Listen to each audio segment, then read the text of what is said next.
Facebook or any social media platforms. And so after she passed away, a friend of mine, he told me, he said, well, you should do a memorial page for your mother. And Mm-hmm. he said, you make one on Facebook. And I didn't know what the hell Facebook was. Facebook, what is that? And I made a memorial page for my mom. And then he said, well, you have to make one for yourself in order to do this. And I Mm-hmm. made one. And I started reconnecting with people that I hadn't seen in 30 years. Wow. And, people I'd met. You meet people. So I always say I had a very Forrest Gumpian type of life. You Mm. meet people here and there and you stay in contact with them. And then about a year after my mom's death, I moved up to Central California, where I'm at right now. And a guy back east reached out to me, a Facebook friend, and he would follow my page, and I didn't know who he was. He messaged me, and he said, I noticed you with certain people, and he's naming them, and a couple people you've actually interviewed already. And he said I'd like to interview them for my show, and I never listened to talk radio. Mm-hmm. And so I didn't know, well, what is, I said, I can't give you their number. I said I could, reach out to them. So I reached out to one of them, and the guy wanted to talk about Jaws. So you know who I'm talking about. And You mean the fish movie? yeah, the fish movie. You want to talk about the fish movies? So Oh, I reached out to our mutual friend, and he said, sure, I'll do it.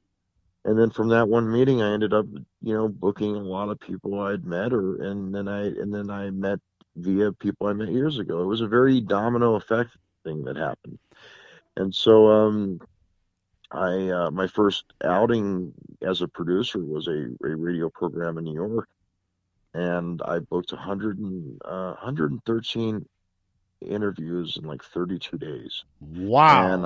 I had an arrangement with these two guys, and one of them, he was the interviewer, like you are, Mm-hmm. and the other guy was the studio engineer, Mm-hmm. and I was the producer and booking agent, and I would book people on their program that normally these guys would never have met, and we wanted to monetize it, and so we were really making a lot of we were doing really well. Well, turns out that these guys had no intention on monetizing it, and I said, well, I don't want to do this for free, Right. and we're booking some people that really didn't want to do they maybe didn't want to do the program or did it as a favor to me, who knows. Mm-hmm. And then I walked from it, and then I went from there, and I produced a show for a guy in Kentucky that was a lawyer that got disbarred. Oh, He was a wow. It, disbarred lawyer. Yeah, this it, is it, this is it how sounds fun this very is. common, like F. Lee Bailey. I mean, how many states has he been disbarred from? What, 9, No, it 10, just it was 20, or something? yeah, no, it wasn't. Yeah, this guy wasn't that bad, but he never spoke to entertainment people or musicians or actors or anything. And so this guy would talk to people, and he would ask all the wrong questions. Plus, he had a 2 hour long program, Oh, my and a lot of goodness. people I know didn't want to answer for 2 hours. Mm-hmm. And so that lasted all of 2 months, and then I there were a couple other programs I'd get offers, and I would take them, or what have you. And then I just that was it really. I book, oh God, I don't know how many bookings I do a week, and I briefly for about a year got involved with the autograph shows, where some of the people I put on your program that you've already talked to, I would book them to appear at some signing show, and I didn't like that. I didn't really enjoy that much. So, Mm-hmm. but no, I've been really blessed. And I've been really blessed to know a lot of great people, yourself included, Mm-hmm. and that's and it's been fun. And every day is really, look. Everybody has a story, Mike, and it doesn't have to be. You don't have to be a household name to have a story that could really impact another person's life. Right. And as you and I know, you've had people on your program that I've sent you that everybody is heard of at one, and then you have someone that no one's heard of, but yet Mm-hmm. Or it's they more. have a. Or it's more Go of a ahead. regional thing too, like region wide. Somebody could be known like in Atlanta, or somebody in New Jersey, or somebody in Yeah, Texas, but not known like in Washington or Idaho or Illinois, or even like in Maine. It's like you have a regionals, of course, you got the nationals and the locals, only just in one city, but nowhere else. So you get all kinds, and then you give them all exposure, and you meet all walks of life. You never know what you get. exactly. And I think that everybody has a story that's important. Mm-hmm. And I think that if the power of what you do as an interviewer is that you're heard by a lot of people, and if your story changes a life, I mean, you could interview somebody from the entertainment world, and it could inspire somebody to do something different. It doesn't inspire them to be an actor or anything, but it could inspire them to maybe go back to school and get a degree. You never know the power of Right. media.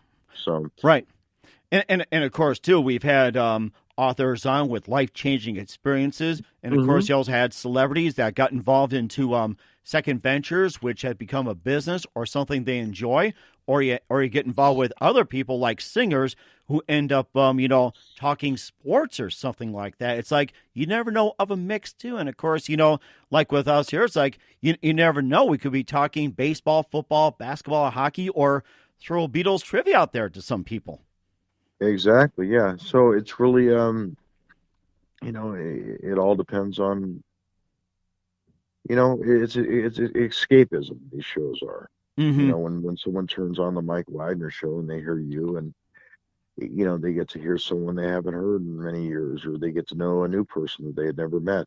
It's a great thing because there's so many shock jocks out there, would be Howard Sterns, and there's a lot of, if you look at media, Mike, TV programs. I mean, television really went to hell in a handbasket, and so it's good to hear good stories by good people, and you have a really good art of doing that. And I'm the guy that likes to live in the shadows because I don't want. I'm not famous, and I'm not, and I never want to be. I just I enjoy putting things together like Mm-hmm. this. And, although you do stand tall as well, and you also stick out in a great way. And of course, you being from the San Diego area, and of course, there's always rumor mills out there. Say with the internet, it's like if it's on the internet, it's true. You know how that is. And of course, Oh yeah. the one thing we are gonna put the rest here, since you lived in San Diego, are you any way related to former San Diego Chargers wide receiver and Hall of Famer Charlie Joyner? No, no, no.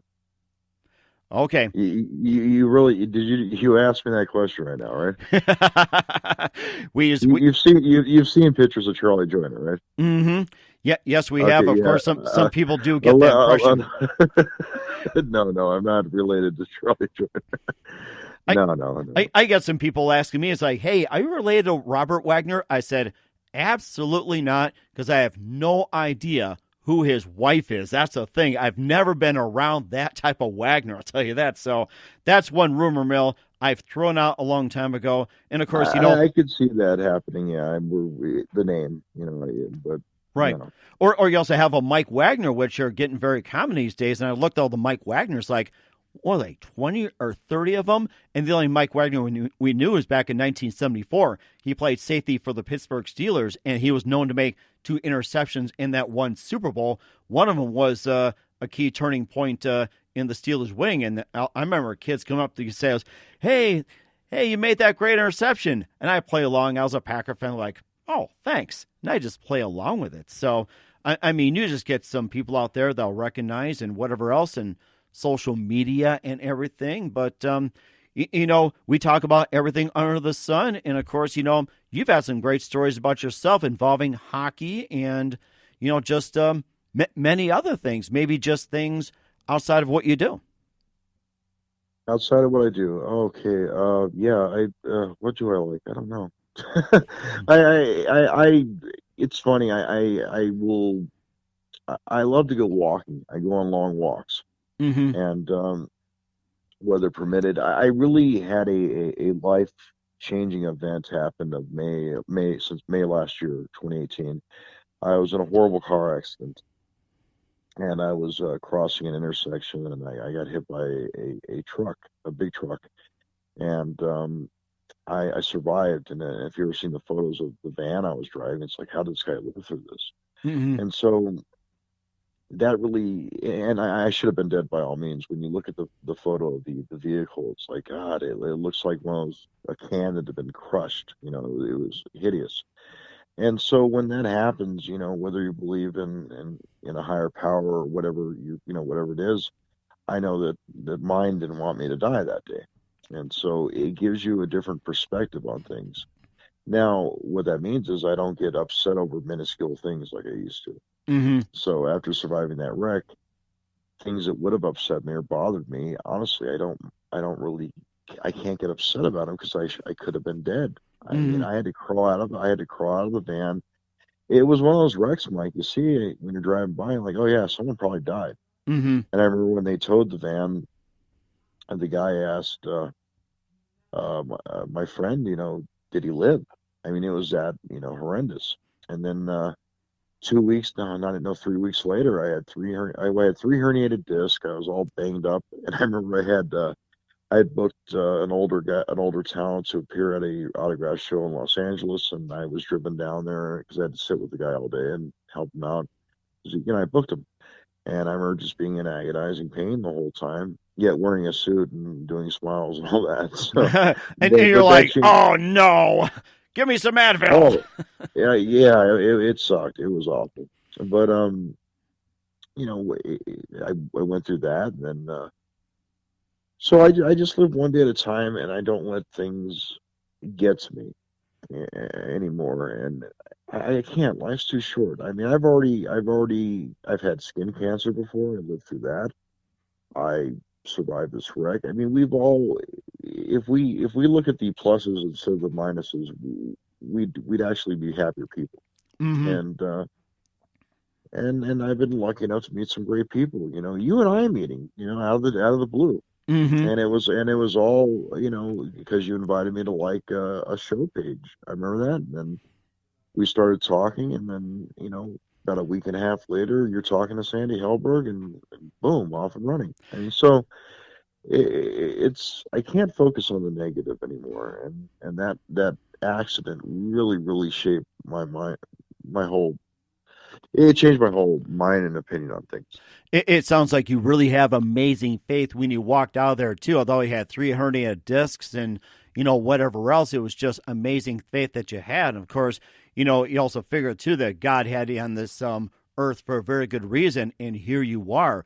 You're helping out with the Mike Wagner Show. You're helping out with other podcasts and getting people involved, getting people on shows, just reaching out to helping people. I mean, you just been fantastic. And besides the Mike Wagner Show, and who else do you work with as well on the podcasts? Oh God, it's a long list, and I don't want to talk about all them because we're talking about us. This is Right. us. Yes. And of You course, know, just a few as well too. So there's a comparing few out everything. So there, yes.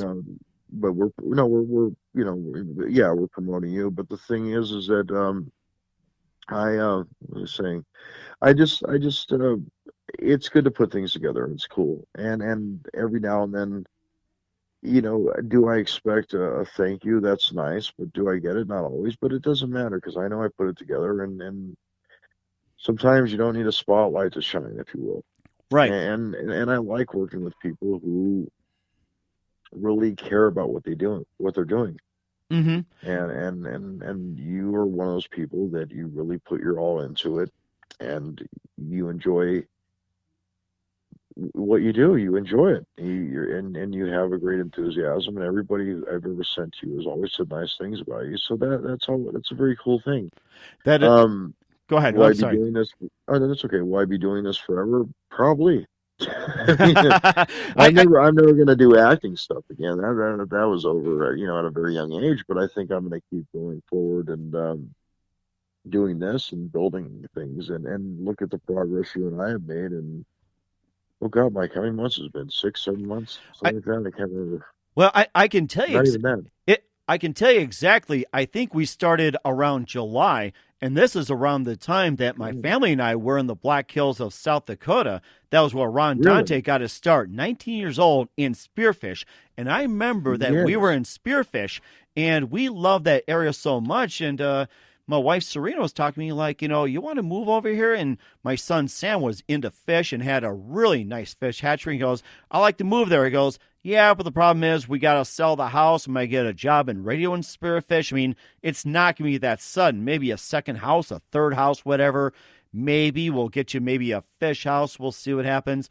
We toured through there. You and I communicated while in Spearfish, and then we were in Rapid City. We communicated also in